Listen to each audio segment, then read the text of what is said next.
You're listening to Good Morning Gwinnett, a division of Noise Media Network, hosted by Audrey Bell Kearney, sharing stories about people and places around beautiful Gwinnett County, Monday through Wednesday at 10 a.m. and Thursday at 11 a.m. Southern living at its best. Good morning, all my Gwinnetians out there in Gwinnett land and all of you around the world listening to the sound of my voice. It is a beautiful day here in Gwinnett County. It's supposed to rain later, but right now it's beautiful. 71 degrees going up to a high about 79. So it's still very pretty. I'm not going to complain because there's no need to, so I'm excited about that. Listen, guys, I know I had a guest yesterday because, yesterday was Wednesday. I normally don't have guests on Wednesday. However, my nephew was in town, so I had to talk to him. We talked football yesterday. Today, we're going to be talking about movies, how to become an author, how to get your movies on in different platforms. I'm excited about this, so my guest is going to lay it down for us today, y'all, and I'm excited about that. I haven't interviewed authors. When I first started podcasting, I used to interview a ton of authors. That was my thing, authors, because I knew authors because I was an author. And so I used to interview authors all the time. And it's been a minute since I've interviewed an author. So I'm excited about it. I think Braxton probably was the last author I interviewed. Now that I think about it, I think he was. But anyway, I got a great guest for you today. But before I get to my guest, you know what I got to do? I got to give you the horoscopes and what's going on with that. But before I do that, today is National Hamburger Day. Now, here's the thing. I'm not telling you to go out there and eat a ton of hamburgers. I'm just telling you that today is National Hamburger Day. Now, you can do what you want to do. Don't overdo it, though. It's National Hamburger Day. I don't know how you like your hamburgers. Some people like them rare. Some people like them well done. Some people like them medium well. I don't know. But today is National Hamburger Day. So if you want to eat a hamburger, enjoy yourself. Now, I'm not saying overdo it. That's not what I'm saying. I'm just telling you what today is. And I like my burger well done. I like my steak well done. I like my burger well done. My daughter, medium well. Oh, I can't eat. When she never has to worry about anybody messing with her leftovers because it's never done enough. So nobody wants it. All right, anyway, let's get on to our horoscopes brought to you by noted astrologer Micah Thyssen. For today, Thursday, May the 28th, we're going to kick it off like we always do, and that is with Aries. Get back to the basics.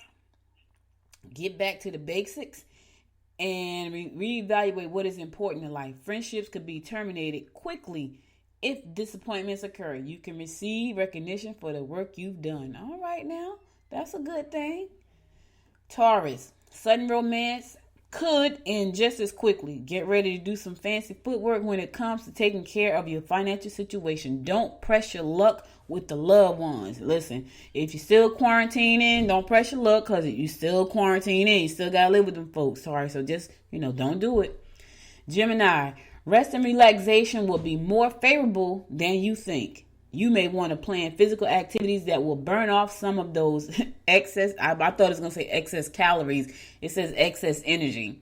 You may have difficulties at emotional level with mates. I thought it for sure was going to say burn off them extra calories because I know we done packed them on since we've been quarantined in. So, yeah, that's what I was thinking about. But they didn't say that. It said energy.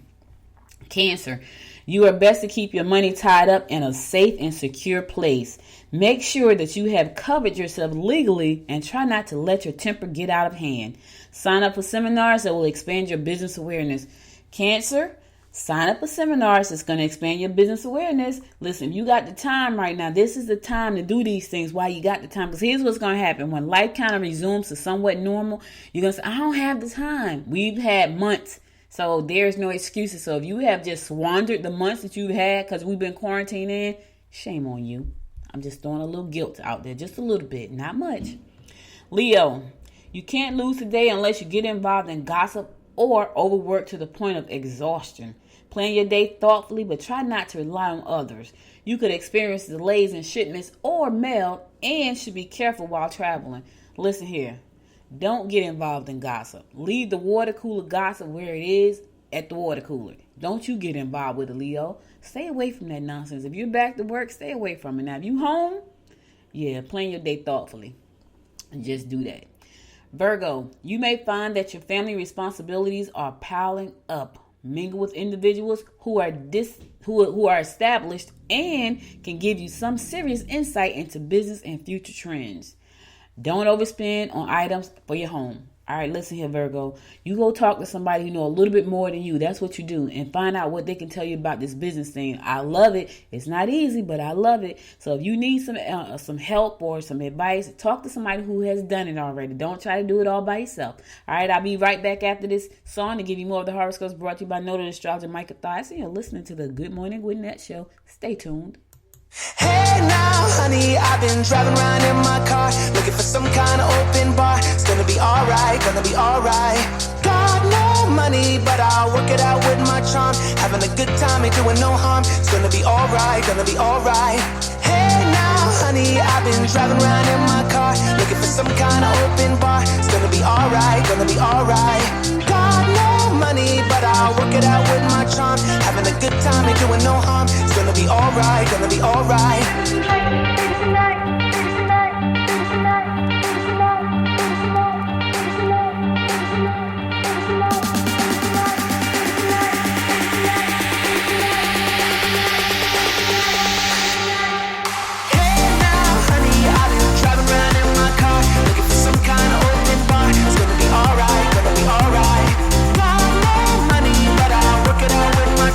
Having a good time, ain't doing no harm. It's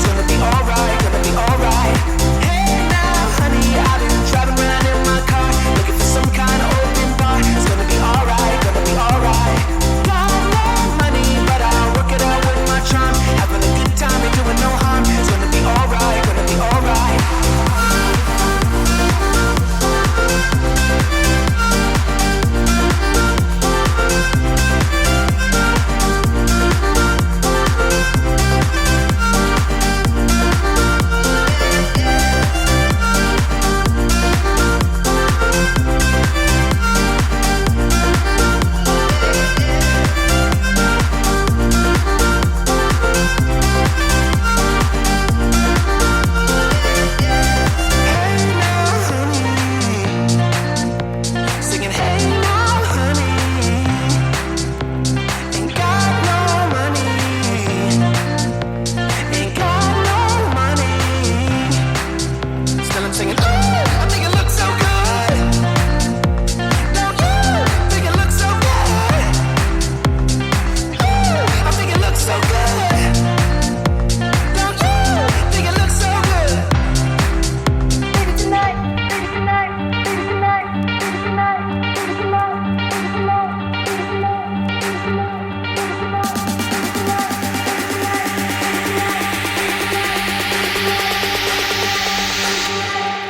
Hey now, honey, I've been driving around in my car, looking for some kind of open bar. It's gonna be alright, gonna be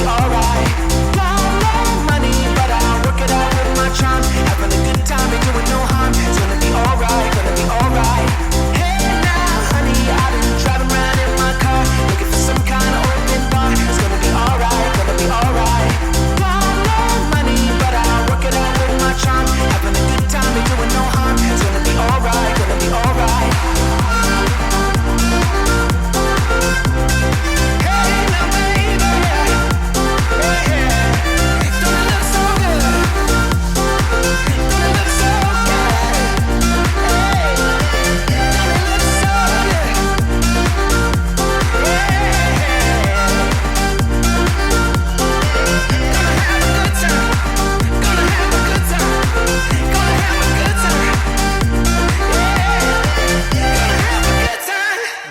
Back to the Good Morning Gwinnett Show. It's your girl Audrey Bell Kearney giving you the daily horoscopes brought to you by noted astrologer Michael Thies. We're gonna pick it up with Libra.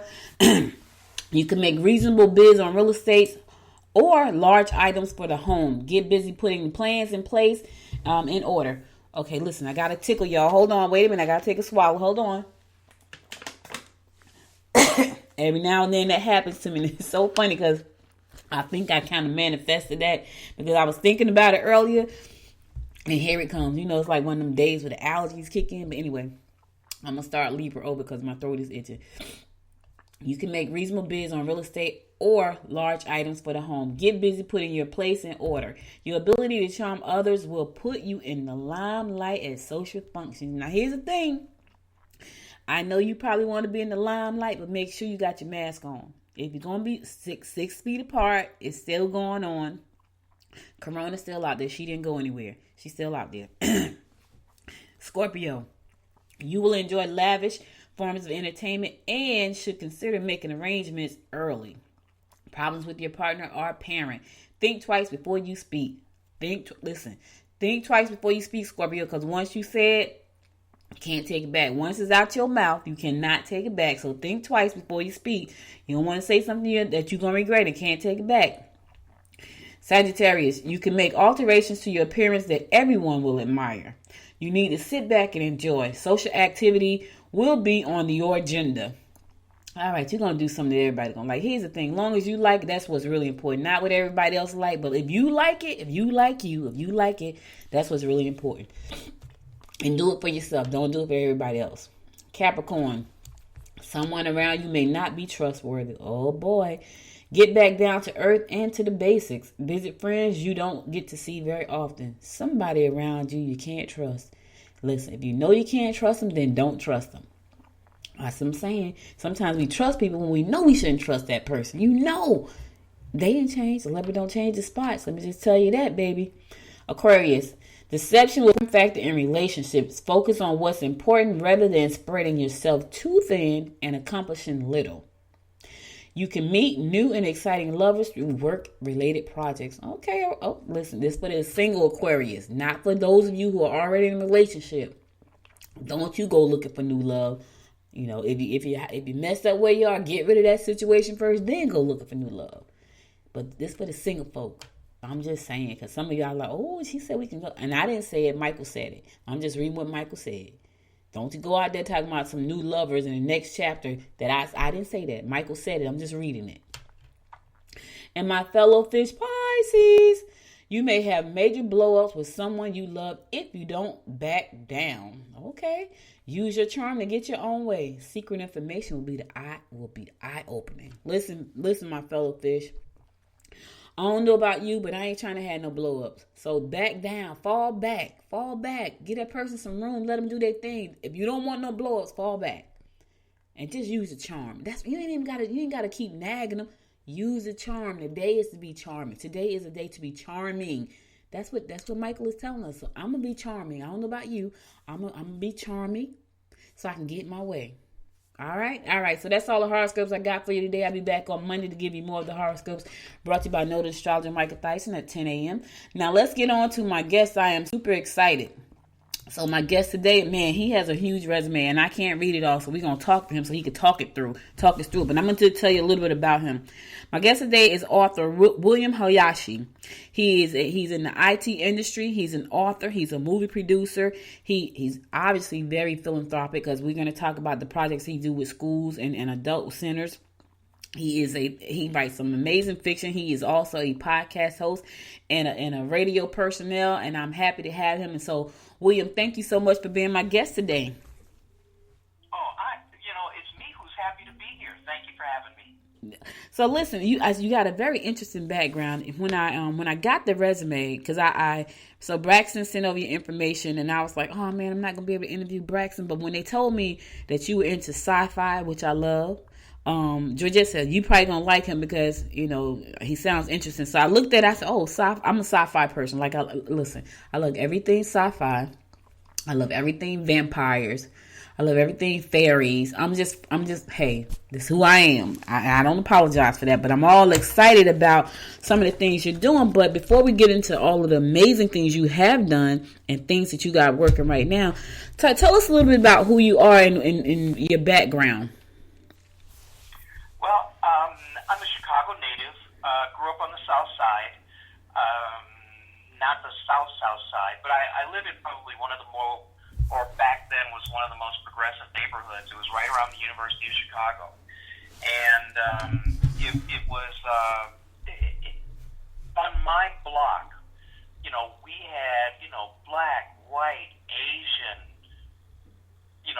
people from overseas, from England. I mean, I grew up in a very diverse culture in that neighborhood. I am so sorry, my allergies are I understand. I'm over here fighting it back too. I understand. And so I coming from that background, I think I probably had a little broader view of what goes on in the world. Since then, I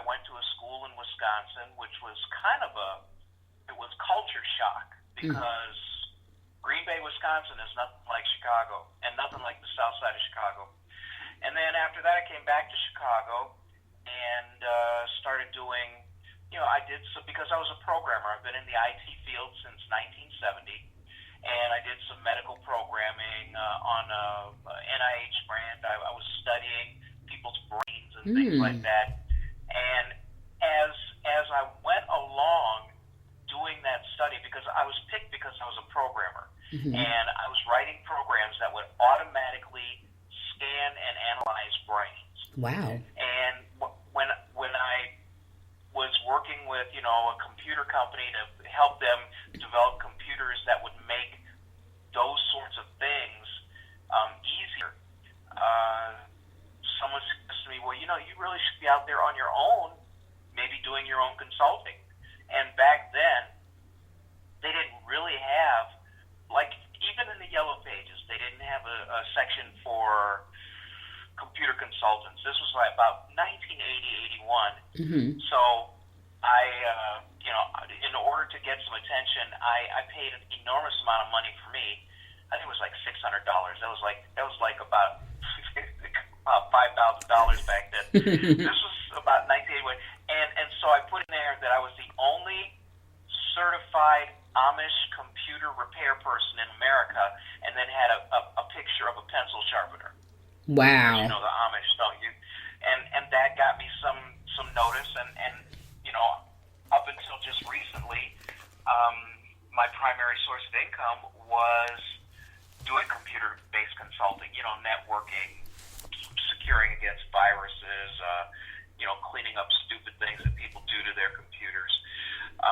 But it's a pretty lucrative job because in order to do it well, you have to know a lot of things. And so it worked out well.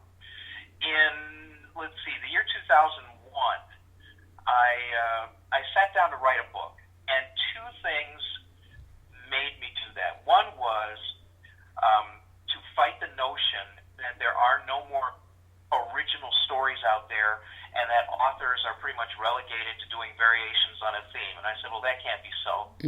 So I thought of what would be a unique plot for a book.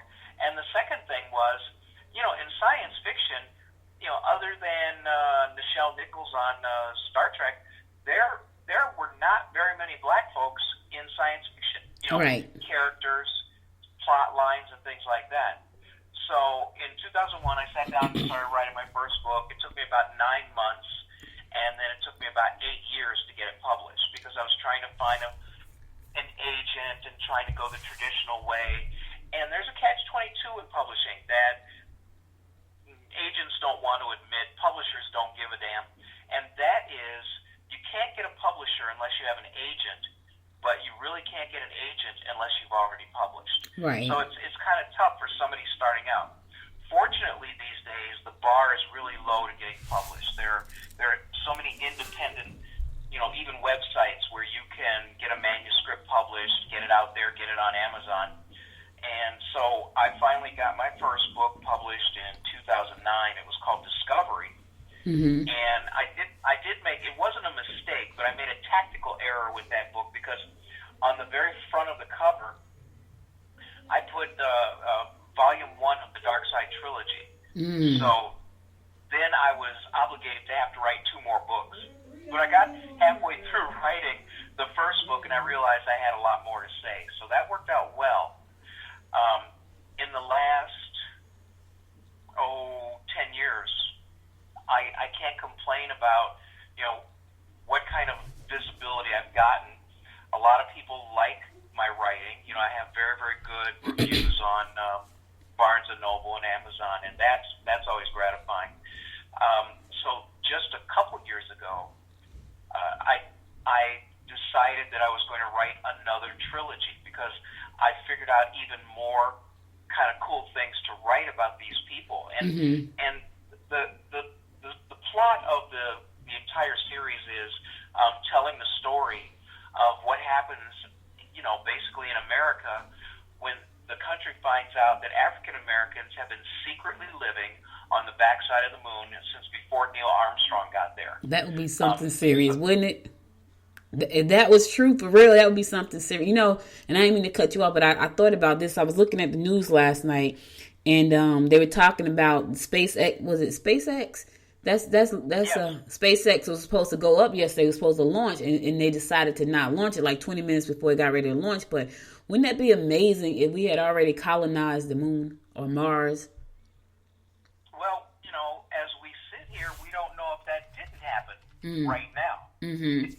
True. It's funny when I give people that plot description that I just gave you, I would say every other person will ask me in the next breath, "Is this a true story?" So at least it's plausible, and a lot of people are reading it. And the first trilogy has attracted the attention of some people in television, so that's cool. Mm-hmm. Currently, I have the first book out of the second trilogy, and I've got a great publisher, Cosby Media Productions, Yes. and they're helping push that out for me. And first of all, it's a relief to have somebody else do that because I don't know how to do that. That's not kind of in my wheelhouse. So having a professional publisher put me under their wing has been a great relief, and they've done a great job. This show is testament to that. Attracting the attention to get out and talk about it. And the second trilogy is called the Archangel-X Trilogy, and I chose that name for it because archangels are the highest form, are the highest echelon of angels in heaven, and X for like Malcolm X. So Archangel-X Trilogy. And that first book that just came out in April, first week in April, is called Quarantine. And what this does is this further tells the story of how this African American space colony, the people in it start turning their vision away from merely leaving Earth to what are they going to do next? Are they going to be explorers? Are they going to colonize the other planets in the solar system? And the whole trilogy is written and it's being released kind of in a timely manner. So that whole trilogy will be out before the end of the year. And then I have a 7th volume that just winds up the whole story. Wow. And that's what I'm working on now. So there's 7 books in this Darkside universe. I'm very gratified that I get reviewed well. I like being a storyteller. And I think the reason why I was attracted to doing something in science fiction is because my dad had, in his study, he had shelves and shelves of science fiction books when I was growing up. So I started reading those books and I really got hooked on it, especially the writers from the golden age of science fiction, which we would probably loosely classify like Heinlein, Asimov, Arthur C. Clarke, people of that era, and I just devoured that stuff. It was great. So that was why I was drawn to the genre, and also science fiction can allow you to examine kind of like speculative elements against the culture of today, and so you can say what if in a context where you're using kind of like real culture, real people you might meet every day, but you're throwing something in there that doesn't exist today, and then trying to figure out how that all fits. So that also is very attractive to me because then it gives you leeway to imagine something. Imagine like what would happen if black folks made it to the moon before everybody else and lived up there in secret. So there's lots of wiggle room in there, and then there's so many different creative worlds out there that other people have written about, and fantasy too. Right. So you've got Anne McCaffrey and her Dragon series, and all kinds of stuff. So I was lucky that I glommed on to reading when I did. I think it helped me through school. It gave me a good imagination. I think it also gave me kind of a good grounding in how to look at other people and what they do, what their motivations are.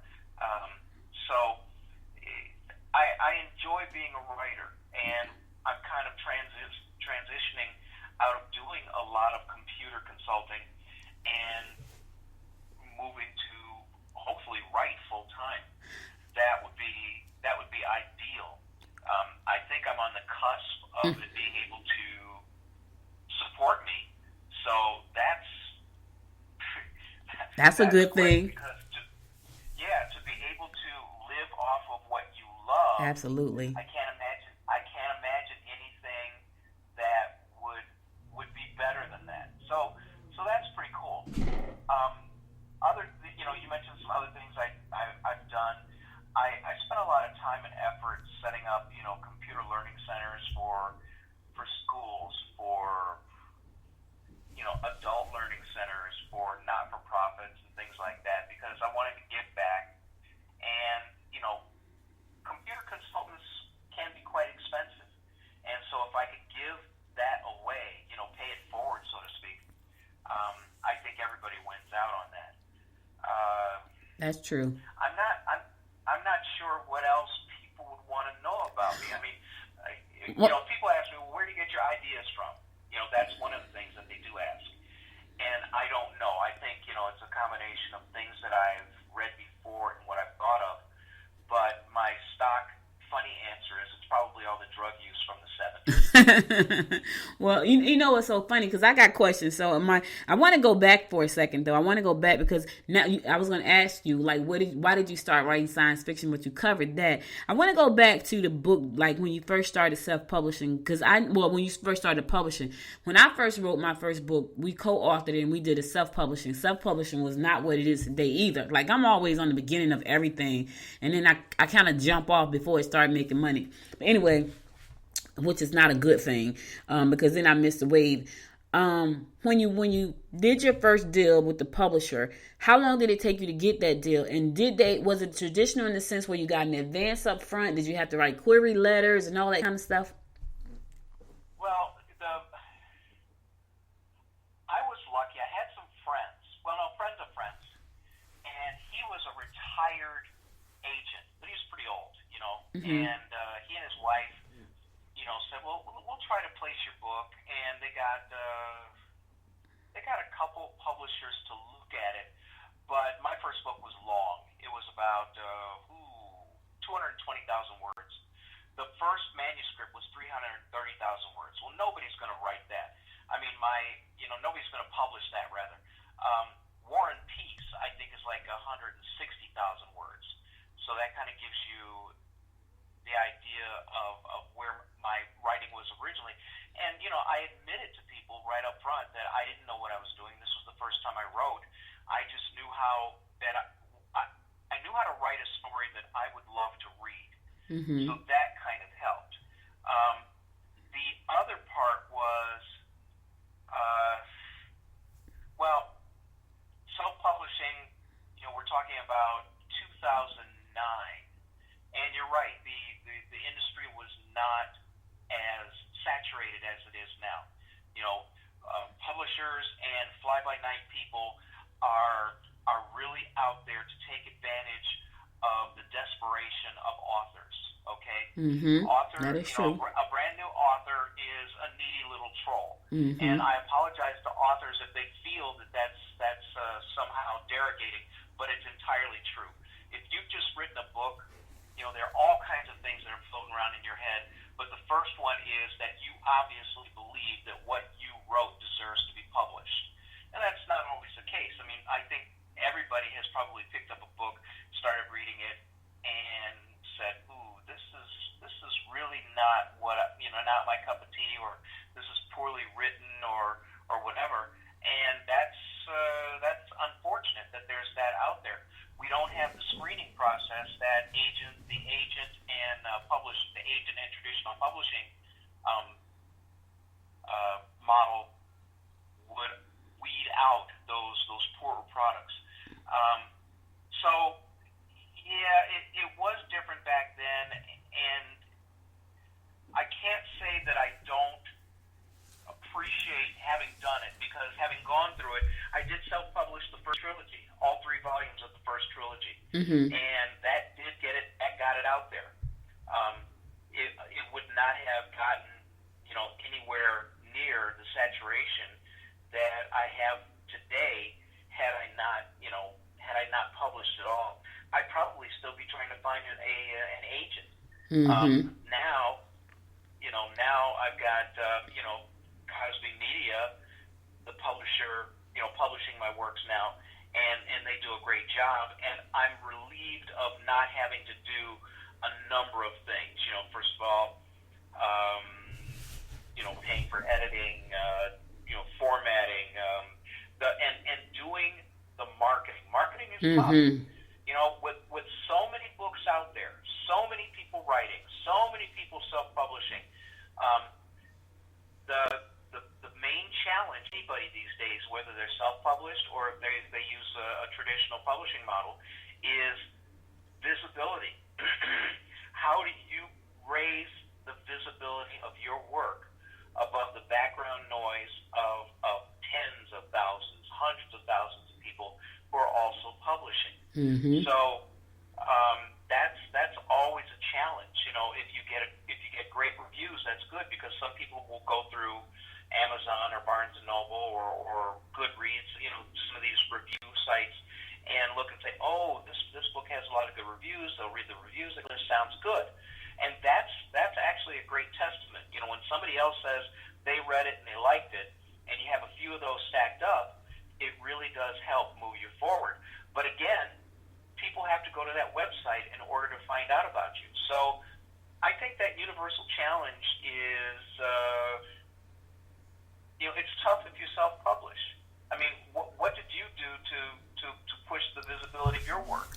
Oh, man. I'm curious. So when we first started, remember, we started way back when. Like, it was one book on the market about self-publishing. It was by an author called named Dan Poynter. He had the only book on the market at the time. So we bought that book. It had to be no more than 100 pages. And so we read that book from front to back. And what we did was we went to Jacob Javits Center we did a ton of book signings. We went to Martha's Vineyard. As a matter of fact, we had a book signing in Martha's Vineyard the day that JFK Jr. died. We were on the vineyard that weekend. Like, we had just got there that Friday. And so that Saturday, it was so sad, because that Saturday morning when we woke up, everybody was we stayed at this beautiful it was the only bed and breakfast on the island that was ran by African Americans, and President Clinton and everybody had stayed there. So that's where we stayed. It was called Twin Oaks. And we woke up that morning and went downstairs for breakfast. It was 3 authors. We co-authored the book together. It was called The Cookbook to Romance. And people think it was food, but it wasn't food. It was really about romantic interludes that you could do with your partner. Not nothing risque, but just things that you could do if you were in a boring relationship. And we went downstairs that morning, and when we got downstairs, everybody was kind of gathered around the TV, really quiet. We're like, well, what is going on? And that's when they told us that his plane had went down. It literally had gone down 2 miles from where we were staying. So, you drive your car to the ferry, and the ferry takes you over to Martha's Vineyard. And we jumped in the car because I had driven to the ferry. So I had my car. So I said, let's go down here and see can we find it. We went down 2 miles from where we were staying, and it was all roped off because they were looking for the plane. So we did a lot of book signings. We did the Jacob Javits Center Kwanzaa Fest. So Kwanzaa Fest is a big fest. They do it in New York, and just so happened there were 2 twins. They had a newspaper called Twin Vision. We knew them, and we didn't have money. This is the crazy part. I've done so many things with no money. It's unbelievable. Somebody need to ask me that question. We didn't have any money, but we had this book that we had self-published, and Twin Visions had bought a table at the Jacob Javits, which was about $1,000. And they said, listen, we don't have time to sit at this table. If you pass out our newspaper, you guys can sit there and sell your books. And we were like, absolutely. We didn't have $1,000 to pay for a table at Jacob Javits. But what happened was WBLS Radio was there. Dr. Bob Lee was there. And we got a ton of publicity because he came to our table and talked to us about that book. It was crazy. It was like serendipity, So that's what we did. We did a lot of book signings. That's when book signings were really popular back then. We did book fairs and things like that. They're not so popular. And I miss that stuff. Like, I miss the whole author world. Like, I don't know if you've ever done this, but I did the Harlem Book Fair, which is huge. A huge book fair. But it's hot because it's right on the streets of Harlem, on 125th Street, but you get to meet thousands and thousands and thousands of people.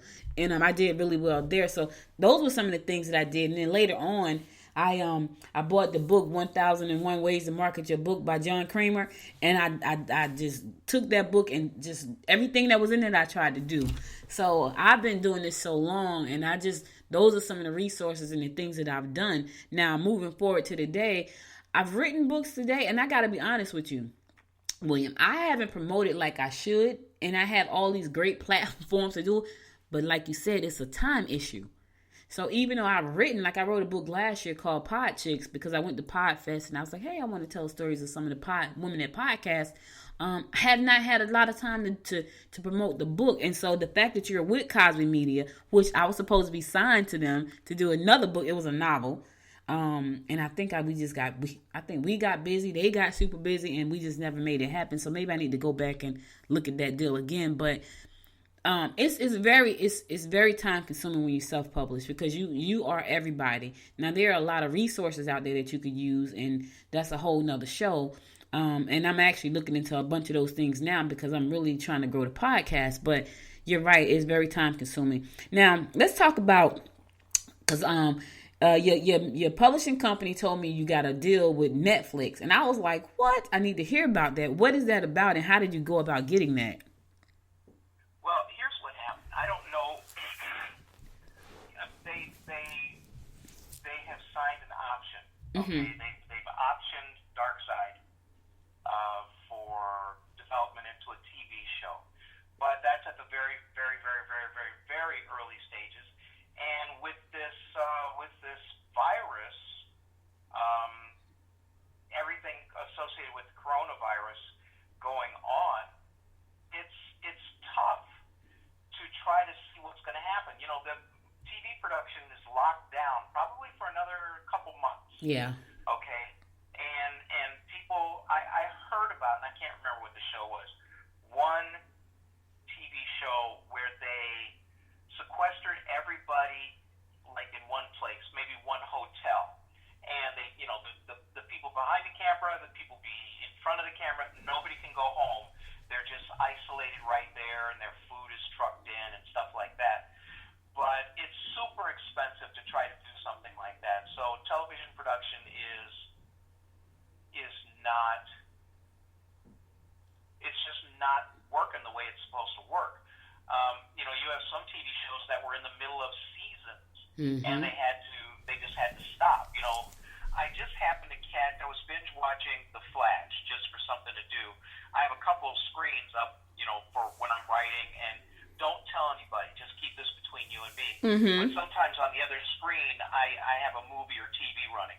And so they got to the middle of this part of the season, and they just put to be continued because they don't know when they're going to resume production. Wow. So I'm not sure how it happened. Somebody read Darkside, and they thought that was going to make a good TV show. And if I were to be entirely honest, when I sat down to write in February of 2001, I was writing that first book, Discovery, to be turned into a movie because we didn't have all these streaming services back then. And so I wrote it in a visual style. I put a lot of subplots in it, but not made it overly complicated. And I'm just gratified that somebody recognized that it might be, you know, applicable to television. But to tell you how it happened, again, I can't tell you what the mechanism was because somebody picked up Discovery, started reading it, they liked it, then they grabbed the next two books, you know, Conception and Confrontation. And once they read the whole thing, that was when, you know, the discussion began to get me an option for my intellectual property. If I were to say, if I had to say, what's the best way of making that happen? I would say, first of all, read a lot of books. You know, you can't be a good author without reading a lot of books. And once you read a lot of books, you can tell what flows well, what's popular, what you like, what characters you like to come back to. You know, those are all of the elements that I think make for a good adaptation. You know, not every book adapts well to television or to film. I mean, you look at Robert Heinlein's Starship Troopers. You know, a lot of people like the movies, but there's really not much in the movies other than, you know, a fascist kind of government that was in the book. Same thing for maybe Ender's Game. That's another very popular book, and the movies were pretty popular until they found out that the author wasn't such a great guy. So again, you have to read. You have to put some awareness in there, and unfortunately, too many authors think just because they wrote it that it's good. And when Discovery was published, the very first volume that I ever wrote, I sweated. I sweated for like 6 months until I saw a review or two pop up on Amazon. Because, your friends, if they read your manuscript, no friend wants to hurt a friend. So, if it's not good, they'll say, they may not give you the real deal. But a stranger's not going to have that that reluctance. So I can't tell you what the process is, but I will tell you that the operative incident, the operative thing that can at least get you in that neighborhood is someone who is an influencer, someone who is in a job as a reader, someone who knows somebody maybe in television. They have to read the book, they have to like the book, and they have to pester somebody and say, hey, you have to read this. So from that perspective, I think doing your homework and then writing as well as you possibly can are probably the best ways forward.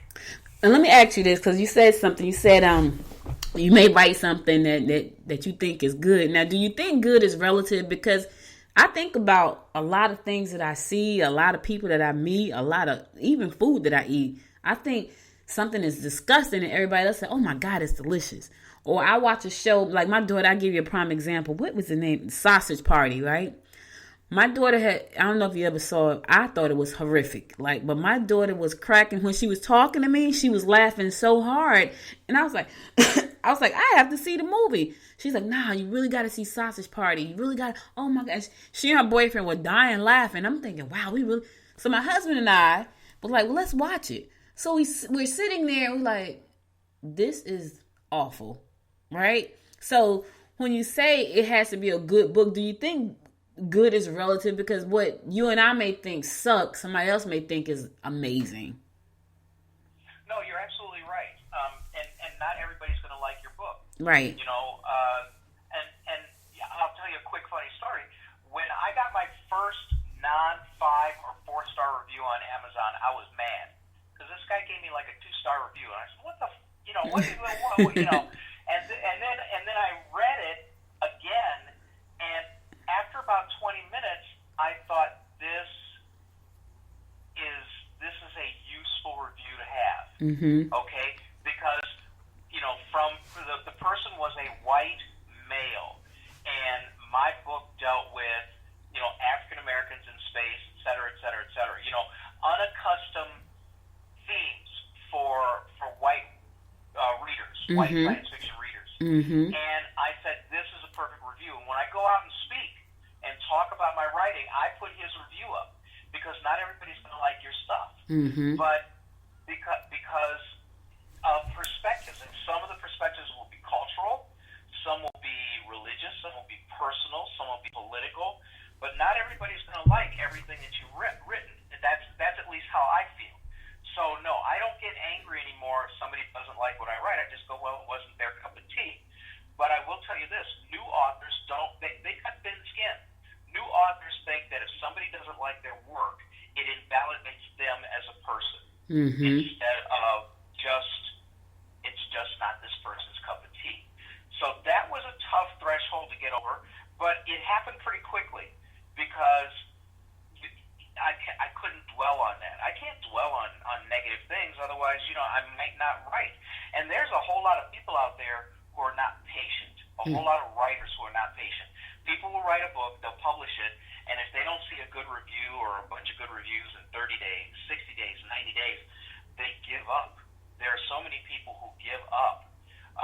And it may just be timing. It may just be, well, like you said, maybe we have things in the news that keep people away from books for a while. Right now, folks are sheltering at home. There's been a large uptick because people are at home and they're looking for things to do, and there's no new television going on, because that's shut down as well. There's really, all of the major studios are not releasing any movies to the theaters, A, because you don't want to go to the theater and possibly put yourself at risk, and B, you're not going to get a big crowd. So right now, entertainment is sparse, and those people who don't read don't have much to do. They can watch reruns, they can watch their DVDs or whatever they have at home. So, the whole bad review thing, the whole people's taste thing, that's always operative, and I keep that in the forefront because not everybody's going to write what I or like what I write. But it's a tough thing, and that thing about new authors, having thin skin and not being able to realize that maybe you the person whose review you read just doesn't like your work, but the next 50 people who didn't say anything loved it. So you can't invalidate yourself, and you can't be so hypercritical about what you've done that you give up. I mean, every successful author who I've read about talking about their work has said you have to be patient, you have to be persistent. There's you can't do anything without persistence. I'll give you an example. I played tennis professionally, semi-professionally, high school, college, whatever, and I coached a bunch of different teams, and inevitably, especially younger kids, teens, they say, how do I get to hit balls the way you hit balls? How do I get to hit a serve the way you do it? And then I'll bring them in real close, like, okay, I'm going to tell you the secret. And they come in thinking, oh man, I'm going to get the shortcut. And I go, yeah, all right, here's how you have to do it. You have to hit 1,000,000 balls. Right. Okay? Same thing with writing. You have to write. I don't know of anybody I haven't read about anybody who was a natural writer. I mean, look how prolific Stephen King is. And 2/3 of his stuff, people are going to get mad at me for saying this, but 2/3 of his stuff, when you read it, it reads like it was written by a 16-year-old kid. A 16-year-old boy. All right? But that doesn't invalidate it, and that doesn't mean it's not popular. It just means that that's my perspective, and it doesn't stop me from reading his stuff. I just don't read a lot of it. So writing is a peculiar kind of avocation because there's a lot that you don't see that really impacts how successful you are. I may get, I think right now I got about 40 reviews for my first book on Amazon, okay? But I've obviously sold more than 40 copies of Discovery. So, again, it's kind of like that iceberg thing where 9/10 is underwater. And the thing is, persistence counts. Yeah. Persistence counts. And you know what? Sit down and go through your book and edit it, before you hand it off to its editor. Edit your book. Get your story tight. One of the things that I do that other people know about me because they go, man, you are really kind of psychotic about this. And it is true, but I want to make every single word in a novel or a short story, I want every word to count. I don't want unnecessary words. I don't want to put a half-ass phrase in there just because, I think it sounds cute. I want every word to help drive the story forward because, people are spending money on your product. You don't want them to feel like after they read your book, man, I will never get that $8.95 back or whatever the book costs, or $29, I don't know, whatever. And the other thing that is most important to me, and it's the first thing I write for just about every book, is I write the ending, or I know the ending, and then I sit down and write to the ending. Because what do you remember when you walk out of a theater? What do you remember when you close the back page of a book? The ending. Exactly. Yep. And so if you don't pay attention to the importance of the reading experience for the people who are going to buy your book, I think you're probably not going to write as good a story. You said I don't mean to cut you off, but I gotta tell you this what's in my mind. So you were saying like I write and I edit my book because I don't want to. Pretty much what you said. I'm paraphrasing. I don't want a lot of fluff or words that's not going to be used. So in my mind, I just heard he should do a workshop called "Make Every Word Count" because there are a lot of writers out there. And I'll give you a prime example. A guy came to me. He had written a book. And I'm not an editor, but I help him do the website and all this stuff and the marketing package and all that stuff. So I sent him to an editor, and he had been to an editor before. And that person was like, this book has to be totally rewritten. I didn't know that. So I sent him to an editor that I use. And she called me and she said, did you read this book? And I said, I read like a couple pages. I couldn't read very much. And she says, this book is a effing mess. And I would have to rewrite the whole book. But he was adamant about he did not want his book rewritten. He wanted it just the way it was. So she's like, he don't need an editor. It was so crazy, William. But you probably would have died had you read that book, because it was like, woo. I was like, I can't read anymore. I think I might have read 3 pages, and I was like, I couldn't read anymore. And so when you say I want to make sure that every word counts, I feel like a lot of writers could benefit from a workshop like that. So I'm just throwing it out in the air. But if you were to do one, I think Make Every Word Counts would be a great idea to help writers who to understand why every word should count. Because, we like a lot of us like to write like we talk. And so they may think it's cute. And if you had read this book, you would like, oh my God, I read 3 pages. I couldn't read anymore. And she was like, oh, so she went back to him and she said, I'm going to have to rewrite this book. And he was not feeling it, so they didn't work together. And the book still, now here's the thing, the book got published. Not only did it get published, they brought him out to LA to do some kind of book signing. It was crazy, LA, to do a book signing. He had a great reception. He was so excited. He was really a nice guy. But he had spent some time locked up, and he wanted to tell the story the way he lived the story. And she was like, the book was horrible. 3 people said the book was horrible. I only could get past page 3. They flew him out to LA. He had a book signing. He had a lot of love, and he was so excited. So again, what's good? It depends on who's reading the book.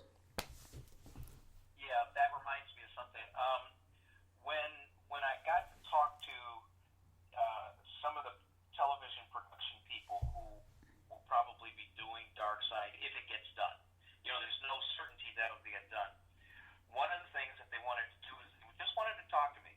They got me on a conference call with a few people, and basically what they were doing was they were trying to find out if I was like that author you just talked about. If I was going to be sitting there going, oh no, you have to follow every word the way I wrote it. And, since I've produced movies, I've written scripts, my first 4 scripts I wrote got made, which is an incredible run of luck. Mm-hmm. But one of the things that they were worried about is he's going to be one of those authors who insists that every word has to be exactly the way it is in the book. Because, to be very honest, writing a novel and then trying to adapt that to a visual medium, it just doesn't work like that. It just doesn't work. Sometimes you have to change a character. Sometimes you have to consolidate characters. Sometimes you have to change some plots so that the thing works better. Sometimes you have to eliminate subplots. That's what most directors do if they run out of time. They will eliminate a whole subplot so it doesn't look like something in the movie or the television show is missing. So there's a lot that goes into an adaptation. And if you're one of those authors who says, oh no, my words they're holy words, you can't change them, you're probably not going to get much play. Nobody wants to work with somebody who is not cooperative and doesn't understand the needs of the medium. Mm-hmm. Doing a TV show, doing a movie is so much different than writing a book or a short story. Again, I think that goes back to doing your homework. Study what it is that you're trying to do and figure out what's successful in that way.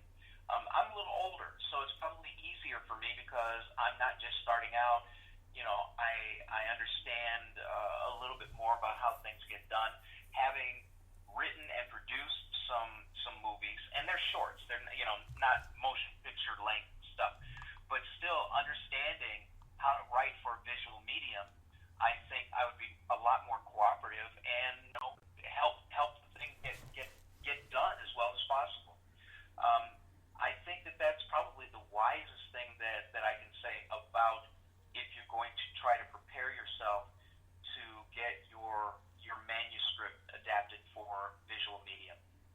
right. So listen, we are out of time. I really appreciate you so much. I know you have a podcast called the Genesis Science Fiction Radio Series, and it's called Black Science Fiction Society.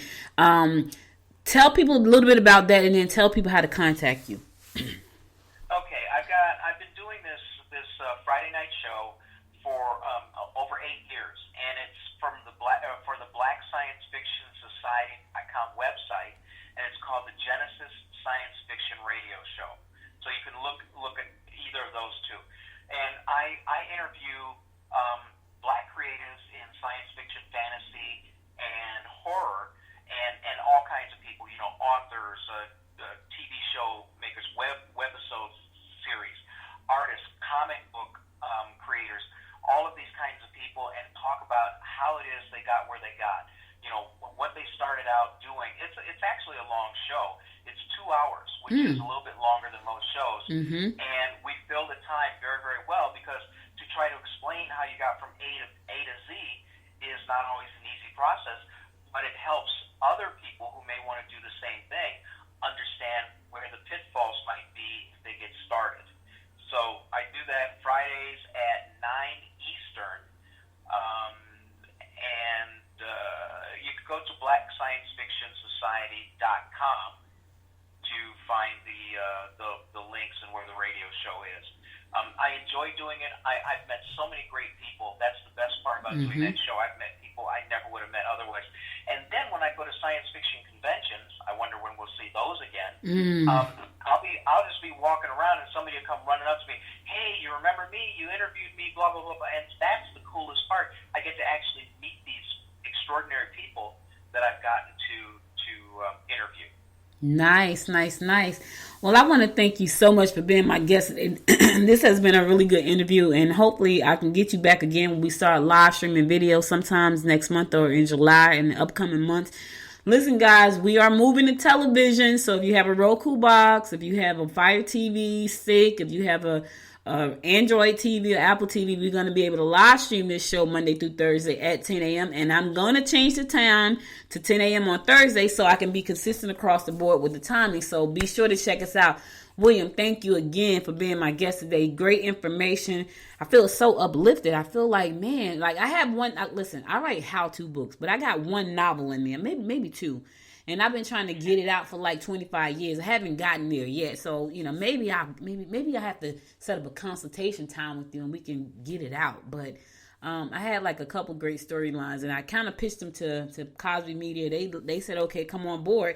And I think I kind of fell off. But I'm gonna revisit that. And maybe you and I have to chat and see how we can make that happen. Because I got one in me at least one.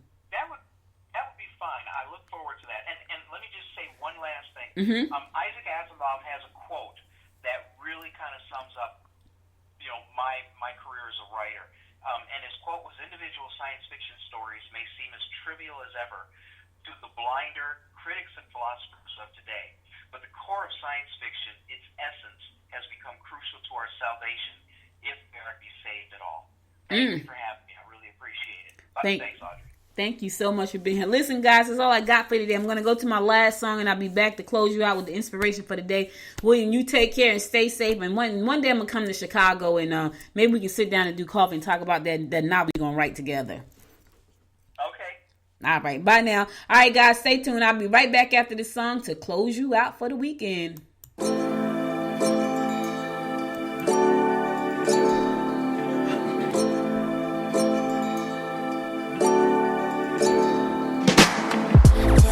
Your story. Tell me what made you change your mind. Oh, yeah. How you move forward and still go against the tide. Yeah.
Welcome back. So listen, guys, it's Thursday. That's all I got for today, but I want to give you this inspiration before we go, and here it is. Sometimes letting go is an act for the greater good, for the greater power than defending. Okay, let me say that over. Sometimes letting go is an act of far greater power than defending or holding on. Eckhart Tolle said that, and he was right. Sometimes you got to let some stuff go. Sometimes people think they just hold on to it, it's going to change, they can make it better. Sometimes you just got to let it go. Let it go and know that what's meant for you is meant for you. That's all. Because sometimes you want to hold on to stuff for dear life, and it's really not meant for you. Sometimes you just got to let it go. You know, there's an old saying, let go and let God. Let it go. And trust me, whatever is meant for you is going to come back to you. But here's the thing, you got to be ready for it. Because a lot of times we want to hold on to stuff and we don't want to let it go because we feel like it's never going to come back or it's right for us, and it's not. I'm just saying. So Eckhart Tolle said that, and he was right. That's all I got for you today. Thank you so much for being here with me. I want to thank my guest again, William Hayashi. He was a great guest, y'all. I used to interview so many authors back in the day, and I stopped. But you're going to get more authors. You're going to get more movie producers. You're going to get more business owners. You're going to get more community leaders and activists. I'm going to do it all because I'm excited about the vision for this show and where we're going. We're going to television, so you'll be able to watch this show live. Starting next month in June. So be sure to set your DVR to be able to, if you got a Fire TV, an Android TV, an Apple TV, a Roku, all of those devices, we're going to be streaming live on those devices as well as online at the Good Morning Gwinnett website. So be sure to check us out. Love you guys for listening. I'll be back again on Monday because today is Thursday. Stay safe out there. Listen, stay safe. Keep your mask on. Thank you again for listening. If you missed any episode of this show, be sure to go to goodmorninggwinnett.com and listen to the past episodes there. If you like the show, give it 5 stars on iTunes.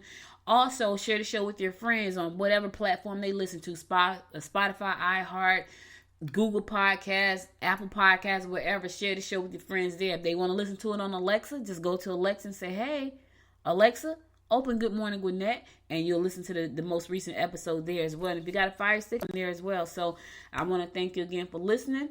Be sure to share the show with your friends. Stay safe this weekend and always. And until next time, y'all, make it a great day. Bye now. You've been listening to Good Morning Gwinnett. Make sure to tune in Monday through Wednesday at 10 a.m. Eastern Time to find out what's happening around Gwinnett. If you missed an episode, go to www.goodmorninggwinnett.com to catch up. If you liked this episode, subscribe to the show now and share it with your friends. To learn more about Noise Media Network, visit www.noisemedia.us.